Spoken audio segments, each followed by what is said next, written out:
Hi, and welcome to the Points Finish podcast, the podcast in which we occasionally meet when we can, chat about Formula One, and when we do meet, we aim for the podium, but we happily settle for points. My name is Dee Murphy, and this is Lynn Gibson. And it has been a little while since we met, hasn't it? It's been a few weeks. Yes. There has been at least one request from a listener. Where have you guys been? Busy? Yes. Really busy? We've been really busy, but we are excited to be here in a new location. In a new location. My house.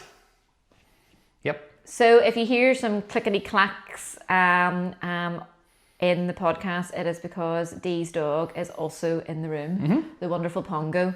So shout out to Pongo, the podcast pup, who is also joining us today. Yes, he will undoubtedly interrupt us several times. So if you're watching online, you will see a random Whippet. If you're listening, you'll hear the clickety clack of it sounds like a dog in stilettos. So anyway, lots to talk about because it has been a bit of a break. It has. We have had the Miami Grand Prix since we have last recorded. And then there has also been, just this week, lots of rumours in the rumour mill. There is lots of rumours in the rumour mill. Lots to talk about. Okay. So to begin with though, Miami, thoughts out of 10, D?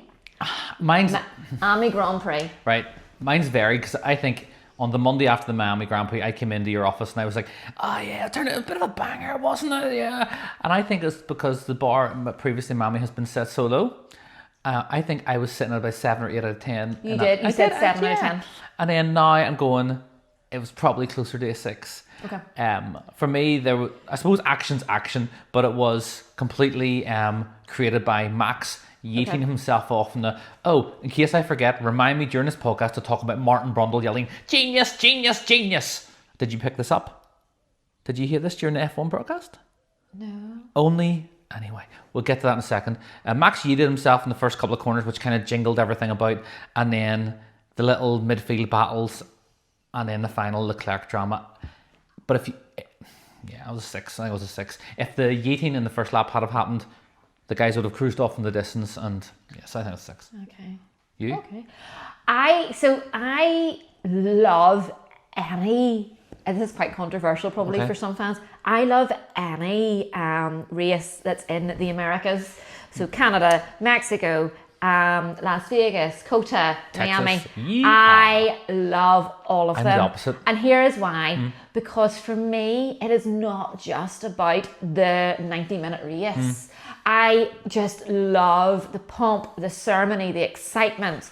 And I really, really enjoyed Martin Brundle's grid walk. Yeah. It was brilliant. You had Jimmy Fallon. No. You had Colin Farrell. Yes. You had all these different people who were just brilliant to watch. Now, Jimmy, I think, well, yes, there's lots of conspiracy theories about how he maybe got on, but I just love the pomp and ceremony. And I actually, again, I can't believe I'm saying this because I was a real skeptic at the start, but I love having a sprint race. I love the fact that after such a long break, we had a lot of racing. It was a racing-packed weekend, and I just love that. And I love the fact that the big names, although it was unfortunate, and I'm gutted for Leclerc, I love the fact that the mistakes were being made by not the usual suspects. So although, and like, shout out to Piastri, he's had 2 starts and 2 podiums. Okay, yeah. That is some talent, like to be able to do that. And then also Kimi. Like, hello? What a rare diamond of a talent. I'm having issues with Kimi at the minute, but not in a negative way. Okay. So it's up to yourself. So to finish with that Miami, for me, Jimmy Fallon, I'm actually normally a big Jimmy Fallon fan. I love Jimmy Fallon. In Jimmy Fallon's world, for me, it was one of two things. Either it was a bit that he was trying to do, and he thought he was coming across funny. He didn't come across funny. He came across as a child. And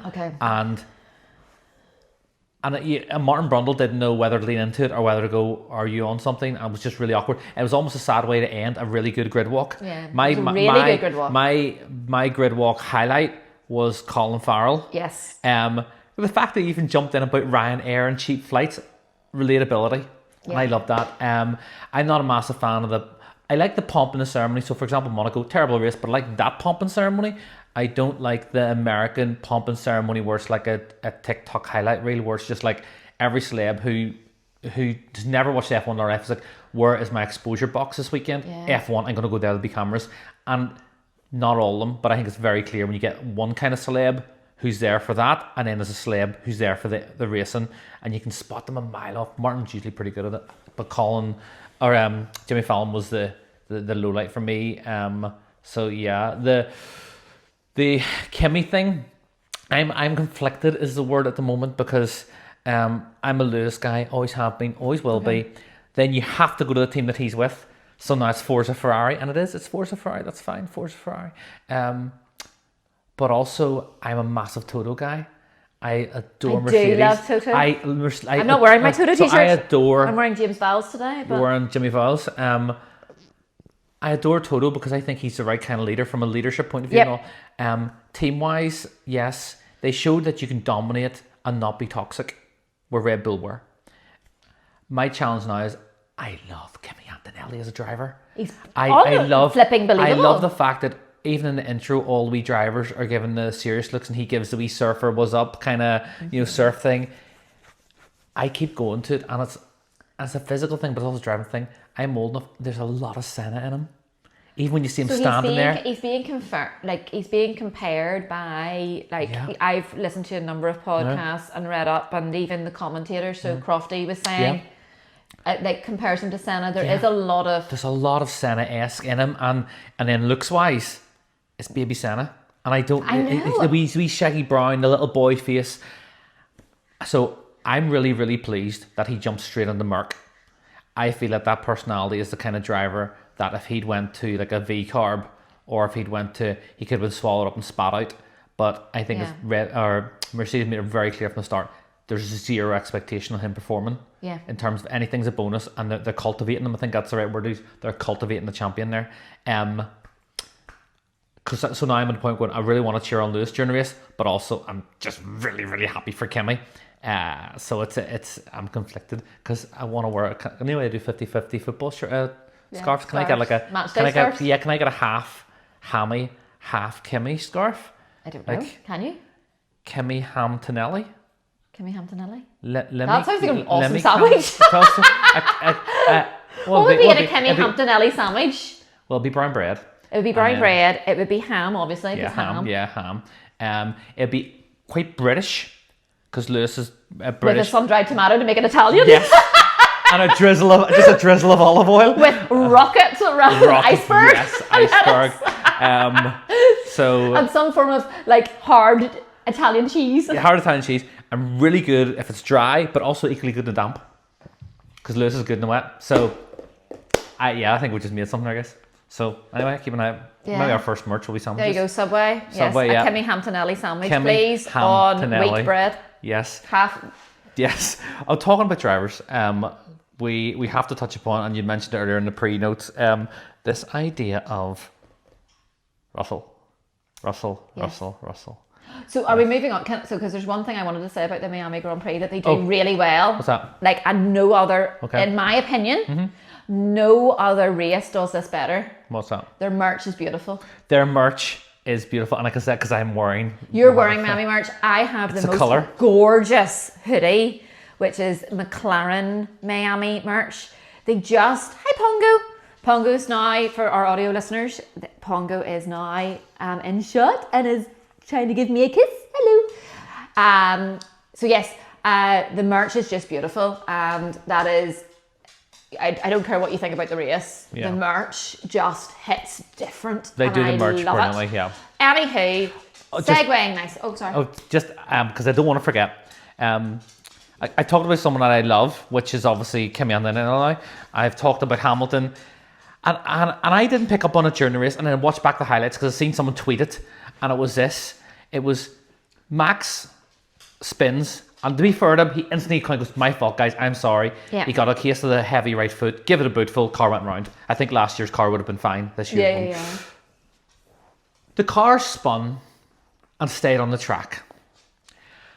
And at that point, Martin Brundle, mid-commentary, yells, genius, genius, genius, as in, you didn't pirouette into another car. Yes. He survived it. Yeah. And they made out like it was some kind of genius maneuver that Max had somehow controlled the car, and it should have been lucky, because anywhere else, as a dog now decides to climb on you, anywhere else, a car crashed into him.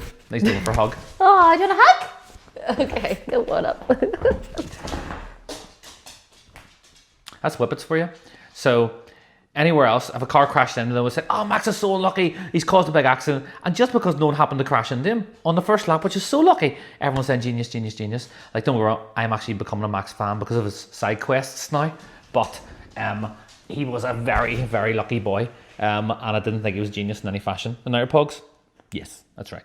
Yes, I am right.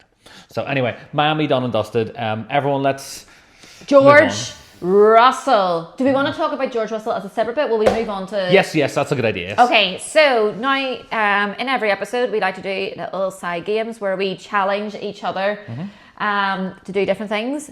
We, a couple of episodes ago, introduced this fabulous book that I got for 20p in an indoor boot sale. Still a bargain.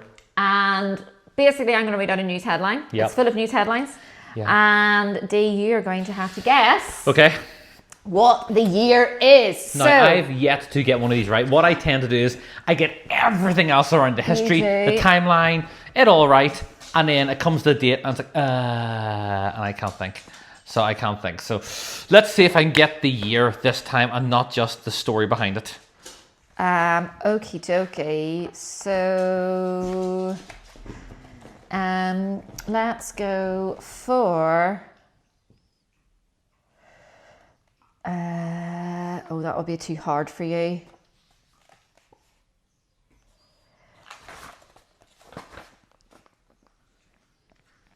Okay. Found one? I have found one. Okay, give us a headline. Fast and Furious 4. Lou insists he was the quickest driver all year, but his car cost him a 4th crown as he hits back at Dirty Tricks vibes. Okay, here we go. So I'm going to paint the picture and then get the year wrong as usual. Okay. I think it's a year where you had Nico Rosberg, Seb, Lewis, and the 4th would have been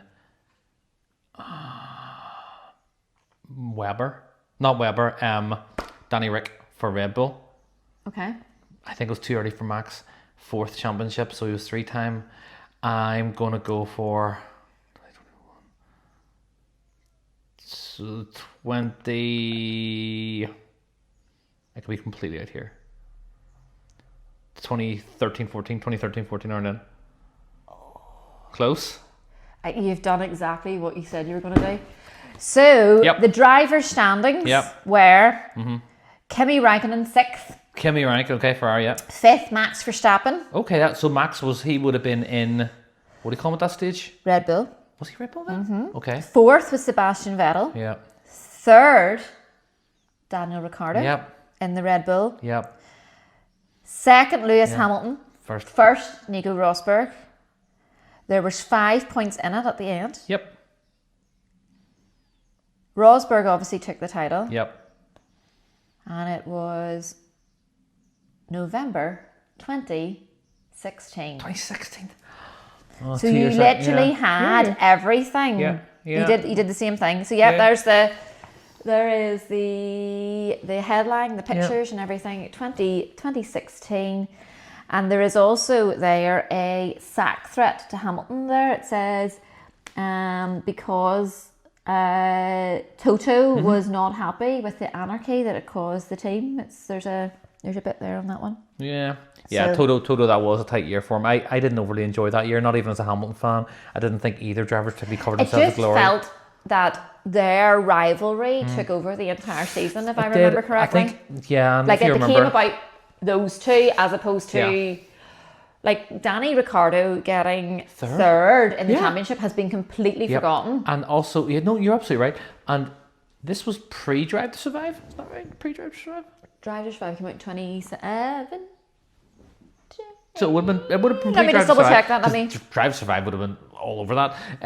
Because Drive to Survive love. That year, there's several things. I didn't like the fact that they were going into, okay, it's just media, I suppose, but they were going into, they grew up together and we highlight reels and riding bicycles together and racing go-karts.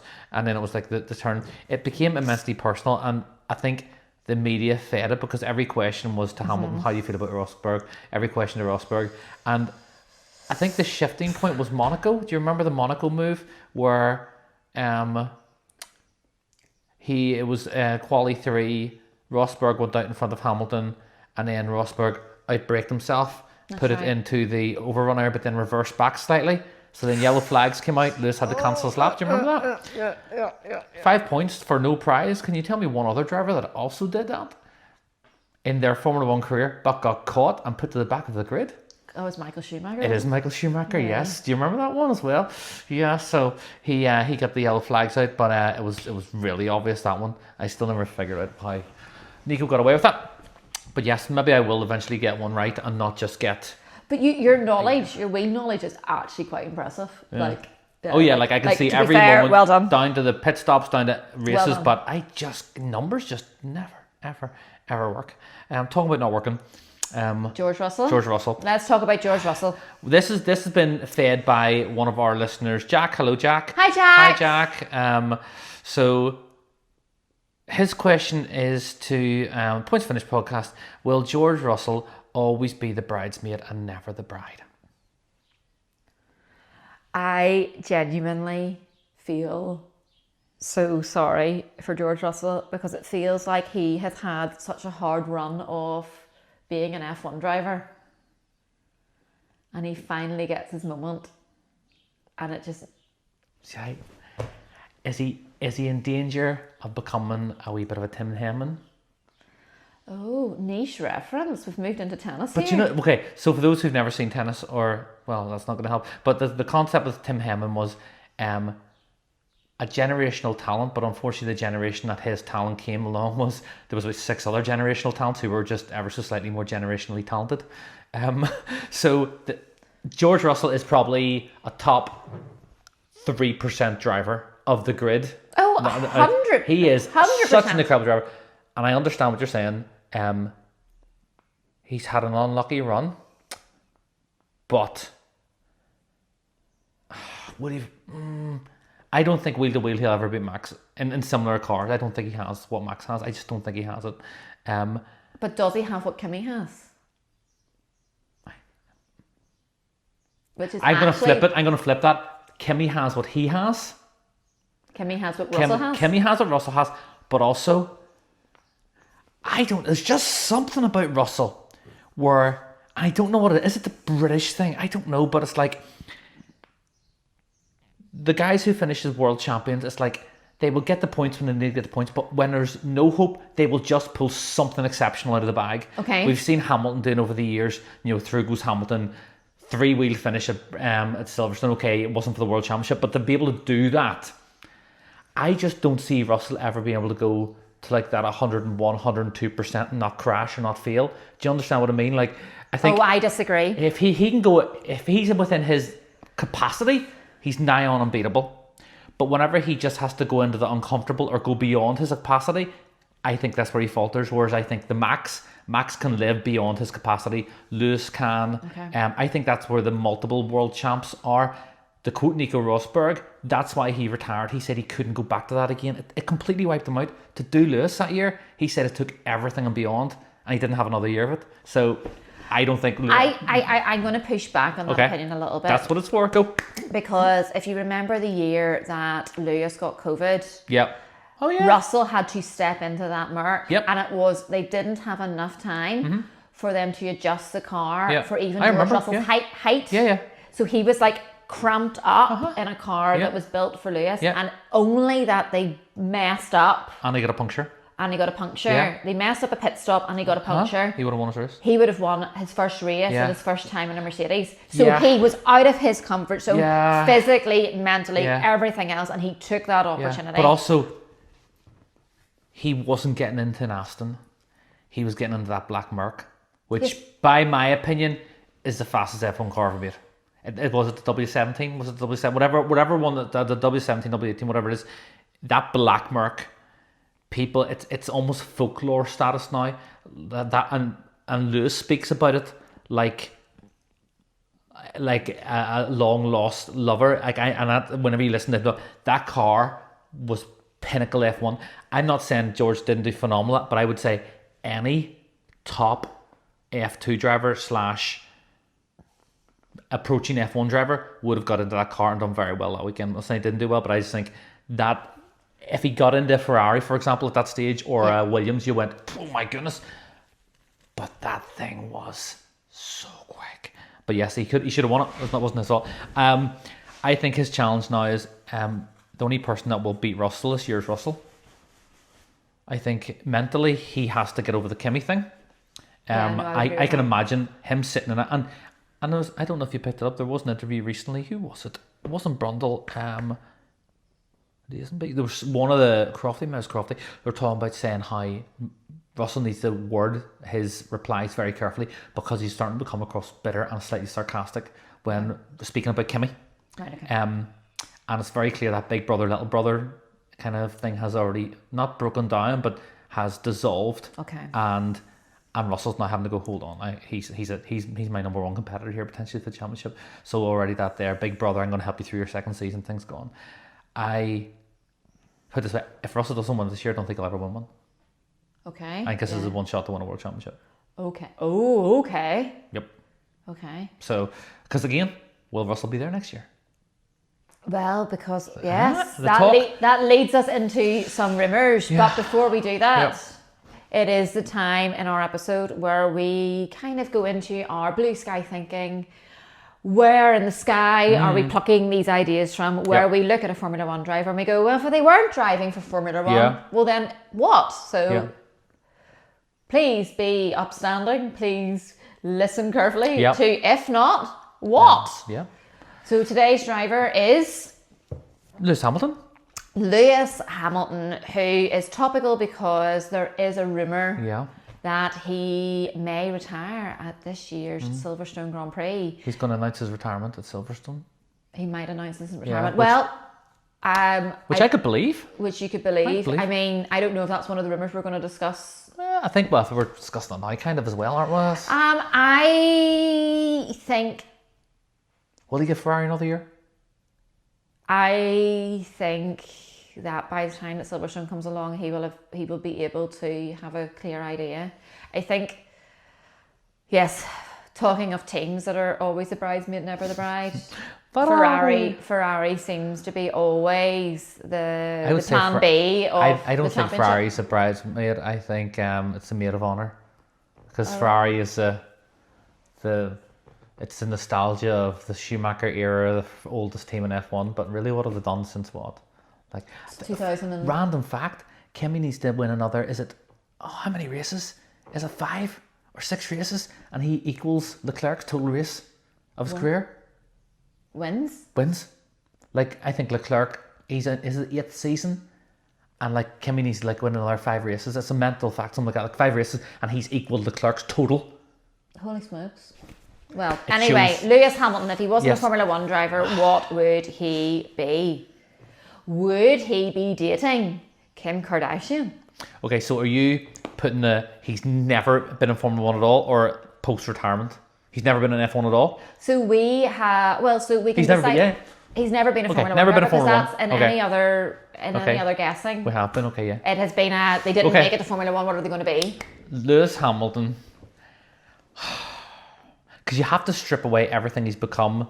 And bearing in mind, he has had to work hard. He has not came from money. Yep. That's what. So he's not going to be the model and stuff. He's from Stevenage. He is. Not that Hannah is a real point, but I think Lewis Hamilton would be in an everyday job, like. Well, okay, he seems to have a giving heart. Yes. Justice heart, I would say. Yeah, I could see him I could see him like a community worker, like a community youth worker. If he's never been in F1. A community youth worker, but Lewis Hamilton. Okay, but you have to strip away the Lewis you know now. Remember the Lewis who came in? He was 18, he was starting to go bald. Okay, he has a brother who has physical needs. His dad is a worker. He's from a split family. He was from Stevenage. Even now, what's he involved in? He's in the F1 Academy. He's involved in pretty much anything that champions equality, helping young people. He is on it, and a lot of stuff goes unseen. He's respectful to elders. Like that one of him taking Frank Williams out in a car still gets me. Still gets me.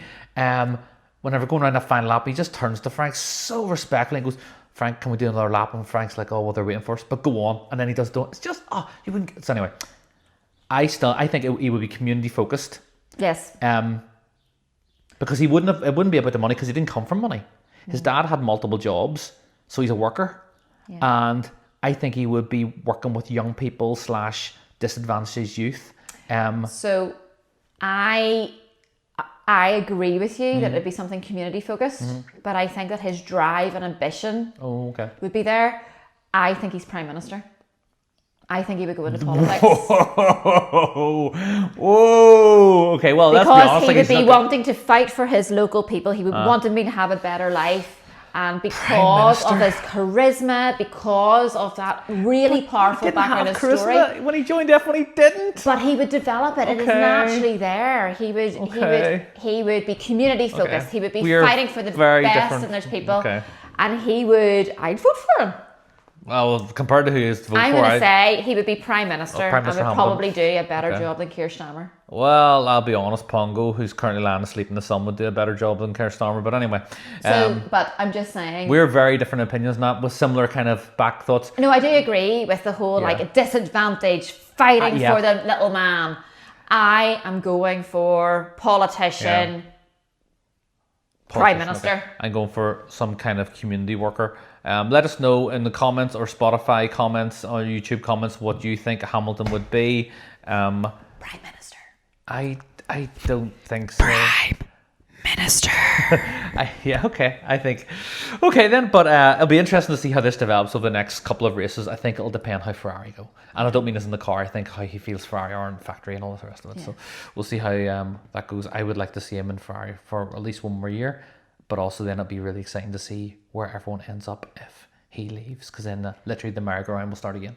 The merry-go-round is quite exciting. But there is just something really, I don't know, comfort blankety knowing that you've got Lewis Hamilton on the grid. I don't know why. The day that Lewis Hamilton's not on the grid will be a weird day. That'll be a weird episode for you. You'll probably be like rocking in a corner. I'll be in all black and just... Yep, I'll be because he won't do an Alonso. He's not going to appear. Not. He's not going to be like the Jack in the Box of the grid. He's going to do a Seb, or he's going to do a and just disappear. So as long as he doesn't do a Mika Hakkinen, who just says I'm taking a, what did he say? He was taking a career break. And he never came back. Yeah, the Irish goodbye just he went, faded away. No, so I think when Lewis goes, he'll go. But also I think he has too much influence around the paddock. So I think the FIA will be all over him to try and stay with the F1 Academy and all those things because he's a big advocate for them. So, do you think he's going to appear in the next series of the Kardashians? Sweet Lord, I hope not. Hulu, make it happen. No, I hope not, because at that point then that's almost a give up your boy like moment. That's almost a I have to. Hulu. I would have to. It happen. I think I would have to step away from being a Lewis fan if he appeared in that. I do. I think I'd just have to be all week in me at that point. I'd have to say, Lewis, it's been an incredible run of all these years, but you've made some decisions I can't stand by. Oh, come off it, Dee. I can't do that in kinds of shows. I can't. But I can, so Hulu, make it happen. I love a bit of Kardashian drama. It's trash TV, but it is such easy watching. No, I can't do it. Make it happen, anyway. Hulu. Hulu, I'm on your side. Can you imagine Lewis? Could you? It just anyway. It doesn't matter anyway. Yeah. So, but they've hard launched now that relationship, so it seems like it's. But you know what? Let's just. Did you see the video of Lewis? There's two videos. Did you see the one of him in Japan? I fanboyed over that. Have you seen the one of him post Miami? With him and Kim and I want to say Testarossa, just ripping about Miami like what was that show? It was in the 80s, the 70s or 80s. It was set in Miami. It had a white Ferrari. there were like two cops. They just Turner and Hooch. no, it was almost a dog. Starsky and No, that's a red cognac. No, Dukes of Hazzard. no. Again, you went through every car-based show, but this one, in Knight Rider. no, that's Michael Knight. So they film it like White Ferrari, Miami. White Ferrari Miami TV show. Everyone's gonna be screaming right now at what it was called. Jack, won't you The see guy, him? the guy had the famous actor in it. Always wore a white sports blazer. That was the whole thing. White sports blazer set in Miami. Miami Vice. Miami names even in it. Miami Vice. So they film it like a Miami Vice episode. Him in the Testarossa flying about Miami with the palm trees. Kardashian sitting beside him. What I'm also loving is that they don't mind a bit of vehicle violence on it. So usually with all these things, anything car based, they don't speed because it encourages speeding. Whereas it just seems now that's like, let's go out and do donuts, or let's go out and, like, literally he's driving very unsafe on the highways, which is cool. But maybe he'll just go and do that. Maybe he'll just go and just smoke about and make videos. Who knows? With Kimmy K on Hulu. I would happen. Listen, if it's going to happen, I'm okay if it's just them exploring driving roads or just raking about in old classic cars. Can you imagine Kimmy K and Lewis Hamilton doing like a Top Gear style Grand grand tour? I'm not gonna lie, I'd watch that. I would watch a life out of that. You see, you would watch Because it. it would bring your world of the glam and the trash TV, and then Lewis is just like, oh yeah, okay, so I've been here in Spa for 3 days, but let's go up a driving road to Stelvio Pass in this 360, and I'm there, I'm watching it. I'm watching it. I'll just fast forward. Balenciaga would be like sponsoring it, and Kim would be dripping when Balenciaga. I can imagine it. I don't understand Hulu, make this happen. I don't understand that comment, but it could be like, this episode's sponsored by Balenciaga and Car Vertical and Hankook Towers. So Balenciaga is quite an upmarket clothing range, Oh, yes, which segues us into one of the other rumours. Yes. What's the name of the brand? Gucci? Gucci want to become the main sponsor of Alpine, isn't that right? Yes. Now, again, I may as well be speaking French because fashion and myself aren't one of those things that interact often. But I could see it happening based on one thing, and I think it was you said it on the last couple of pods. Our good old mate Flavio or Flemio Briatore. He is a fashion boy, isn't he? Or he has a history in fashion. He does have a history in fashion. Yes, he started off in fashion. He has the contacts. He is known. And is it a matter of Gucci ringing him up and going, hey, Flavio, do you want to sell? You can buy more of them gold statues that was in Drive to Survive. You know, I could see that happening. I'm not going to say Gucci are going to have a race team, but I could see them being the main boy sponsor, because we chatted pre-notes. F1 isn't just a car sport anymore. It's a brand, and it's one of the biggest, fastest growing exposure brands. Yep. That transcends demographics, I think you'll find. So guys now watch it, girls now watch it, car guys watch it, girls who love fashion and trash TV and Hulu and all those things watch it. Just to be clear, I have liked it since the 90s. I'm not denying that. I'm in no way am I saying you've jumped on recently. You're an OG fan. What I mean is that is now spreading amongst that. So girls and guys who are fashion people who would never have been caught dead watching a Formula One sport suddenly go, hold on. But here is the thing. It is now, so whenever I was like growing up, you know, everybody knew like who Man United was or who Liverpool was. Now people have a little tidbit of knowledge about Formula One. Great word. Tesco is now stocking duvets, Formula One duvets and beach towels. I want to try and figure out how I convince my wife to let me have a Kimmy Antonelli bedspread. I just want to figure out if they make double bed duvets. Like Kimmy Antonelli, it's Kimmy's face as the pillow, and then it's like his body is a duvet. 100%. Used to be F1. So I would be just lying in bed, and I would look like I'm in a little race suit. I'm there, Tesco's, make it happen, come on. So, or even just a beach towel. But when would that ever have happened? Like, I know we had the double takeos in the first pod going, Kit Kat are now doing F1 biscuits. Everything now is F1. You see F1 everywhere. Hollister, Next, M&S, Tesco's. And it's such a novelty, because I don't know about you, but I have people now dropping little, like, I get Formula One Kit Kats on my desk a lot. Do you? Yeah. Oh. And like little F1 things being sent to me by like just random people in work or Nice one. like young people and stuff. We work in the same place and I don't get that. Lovely. I obviously am just a nicer staff member than work looks. Yeah, that's it. That's it. Nearly dropped the first swear of this podcast after how many episodes? Well, you're not allowed to. I know, Jack you're not wasn't allowed to. like that. No, sorry, Jack. Our one and only listener, Jack, would not like that. No, he wouldn't. So, Anywho, Gucci. So I would like that to happen. you would like it to happen. One of the things that I find very amusing is watching the AI generated images of what the livery and the overalls Okay, would look like. I'll insert them here because I edit.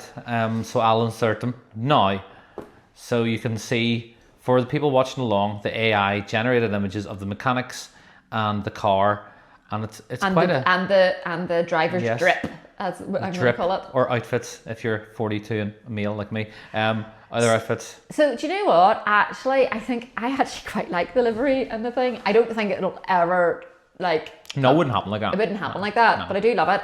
Do you know what it reminds me of? Did you ever watch the W series whenever Charlotte Tilbury had a livery? Charlotte Tilbury being the makeup brand? Yes. And it was literally just a bunch of lips all over the livery. No, I've never seen livery. No. Oh, honestly, Really? it was gorgeous. Right. It was Charlotte Tilbury, and Charlotte Tilbury, one of her signature products is lipsticks, and Okay. her lipsticks are phenomenal. Pillow Talk, Good to know. unbelievable. Okay. Anywho, Good to know. lots of lip prints all over the livery, and it just looked fab. The what? The Gucci one reminds me of that. I could imagine Louis Vuitton sponsoring a car, but on a one-off, like at Monaco. With a red underside. No, that's Jimmy Choo? no, that's Louis Vuitton. Is it? Which one does the red soles of the shoes? Louis Vuitton. So it'll be my slippers have a red sole then. No, I'm talking about, or is it not Louis Vuitton? Is it Versace? It's the iconic deep colour in the gold, very fine drawn. You see the girls with the bags, and there's loads of fake ones. Is it Gucci or Louis or Versace Both. that has all the patterns on them? I can imagine. Oh, like you're thinking of Burberry. No, Burberry is like the brown tartan. Yeah. No. So I can imagine like a John Player special style black and gold, but with the designer brand on it. And I think it is Gucci or Louis Versace. Now remember, Whichever one. carbon fibre needs to play a part. Well, then Wait, it could be just unpainted. It could be carbon fiber with the gold. I could imagine that being very nice, or like a rose gold. Yeah. I could see fashion brands absolutely become part of it. I think we'll see less and less like Penske or Mobile One, or like actually specific car related brands like the oil brands. I don't see that happening anymore. I see it now, the massive global brands, the fashion Right. stuff. So do you think Coca-Cola and McDonald's are going to bunch into Formula One? Netflix, Prime F1, as in the drink, not Amazon Prime, as in, like, I could see that coming. And also, who did it first? Red Bull. Yeah, Red Bull. Energy drinks company, and what are they known for now? Is it energy drinks, or is it all the sporting and mental stuff they do? Probably a bit of both. Yeah. Like, everyone knows Red Bull, a drink, and I'd say 90% of people know of Red Bull. Because of their extreme sports. Yeah, and the way they release things or reveal things. So, I hope that rumour's true, and I could see it happening. The other rumour is of somebody else making a move to Formula One, and it's not BWT, it's BYD. BYD. Build your dreams. The Chinese electric car company, build your dreams. So I don't understand how this can actually be true, because the other rumour that's coming about is that in 2029, 2030, they want to go back to the V8s. So how can an electric car company happen? But how can an electric car company move in whenever it is so... BYD also do build ICE or internally combustion engines, so they do build petrol engines too. One thing BYD would be looking at is they would probably almost be going back to front. They'd be going, we're going to be bringing our development and expertise in batteries into F1 rather than all the other teams pulling F1 technology out. Okay. They will be putting what they know in. It's also... BYD, they are trying to do what? Let me think. Well, sorry, they're probably on it first, aren't they? So, in essence, they're a Chinese brand trying to expose themselves to the Western Europe and America and try and become a respected car brand. That's one of them new Chinese brands. So, it makes sense. They go into F1, everyone's talking about BYD, and suddenly BYD's not the new Chinese guys in the block anymore. Okay. They're a brand, they're a car company like Ford or like whatever. Okay. So, that makes sense. I don't see it happening, like you said, if there's talk of V8s coming in and stuff. The talk seems to be like these engines, they want to go back to the V8s with just then synthetic fuels. Yeah. Because literally, you're giving the people what they want. They're getting the V8s, they're getting the sound, they're getting the power, but also it's good for the polar bears because it's synthetic fuel. And they're getting good racing, hopefully. Yeah, good racing, but also synthetic fuel. That ultimately in the globe is the answer to the fuel crisis. / Once they figure out how to make synthetic fuel as cheap as regular fuel, problem solved. Okay. So that's what they're looking at. I hope V8s return.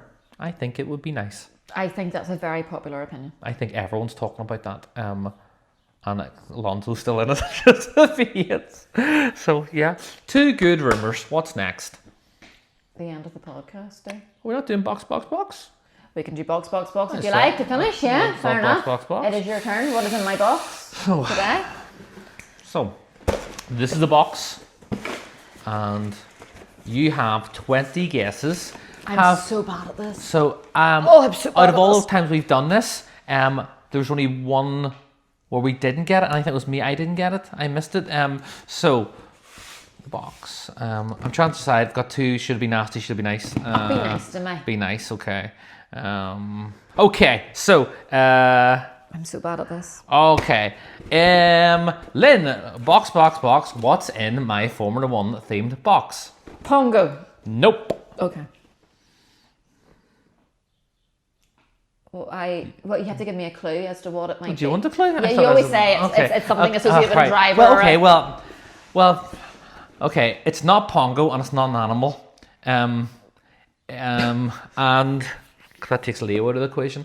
I'm trying to give you a clue that doesn't give it away. Is it about a race, a driver, team? Okay, it's at every race. Okay, so that rules out Martin Brundle. Okay, so Martin Brundle's in the box. okay, is it to do with a specific day of a week at a weekend? Is it present during like FP1 qualifying and race? Oh gosh,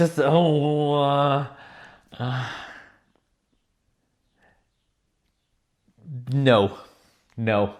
Okay. Does it happen at every Sunday race? Yes. Is it to do with a flag? Yes. Okay. Is it a yellow flag? No. Is it the checkered flag? Yes. That was too easy. I knew as soon as I say it, it's not part of the whole race weekend. It's like, you're like a freaking flag.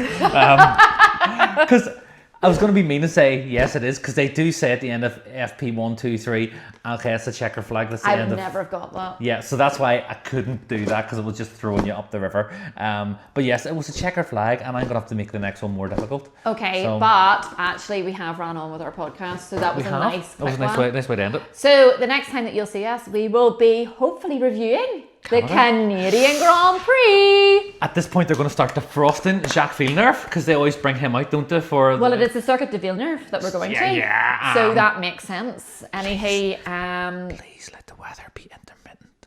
yes. Let there be we haven't had a wet race yet. We'd really like a wet race, if that's okay. But only from like lap 4 to lap 15. Then bone dry again. The first Canadian Grand Prix that I ever remember watching was whenever it got completely cancelled because of A, weather, and a B, a massive crash. That's right. Although we haven't we haven't had a wet race yet. Miami promised so much, but it rained itself and it was dry somehow. Well, they had to move the race. Yes, which was sensible, because other years they went, now we're starting on time because of the big Rolex. It's And then- well done for being Yes. wise. and being flexible and forgetting about the TV for a minute and moving stuff. I would love Canada to be a wet race, but not as in like wet where it has to be a rolling start. I mean, let's get the wets on and have a race.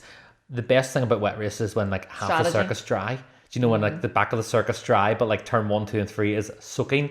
I love that about F1. Well, anyway, we're going to talk more about that in our next pod. So if you Yes. get any questions, any suggestions, Yes, any of please. your thoughts for Canada, Yeah. Canada? For Canada. Canada? For the Canadian Grand The Prix. planet of Canada. For the Canada Grand Prix, the Canadian Grand Prix, Circuit to Villeneuve, please let us know. But that does bring us to the end of the pod. Yes. Special shout out to Pongo, who was a wonderful mascot. Next episode, we'll probably be back in the basement of my house, Back in the basement. where we belong. And, but anyhow, from Dee and me, see you soon. Yes, and please, we always forget, we forget call to action. That's what it's called, a call to action. Like and subscribe. Like and subscribe is call to action. So like and subscribe, and if you take 30 seconds and share it, Yeah, Jack. Share it. Share it. Share it. Share it to your friends. Like, we're getting, like, people are watching it, but not sharing it. Yeah. Share it. It makes such a massive difference. A wee share, a wee like, and a comment. Even the comments, just, you're both nerds. That's fine. Comments help the algorithm. Yeah, Please Jack. Comment, please. And also, Lynn, what's our social media? At Points Finish Pod. Yes, Points Finish Pod. Please give us a little follow. All the links are going to be in the description below because it really helps us out. Thanks. See you soon. Bye.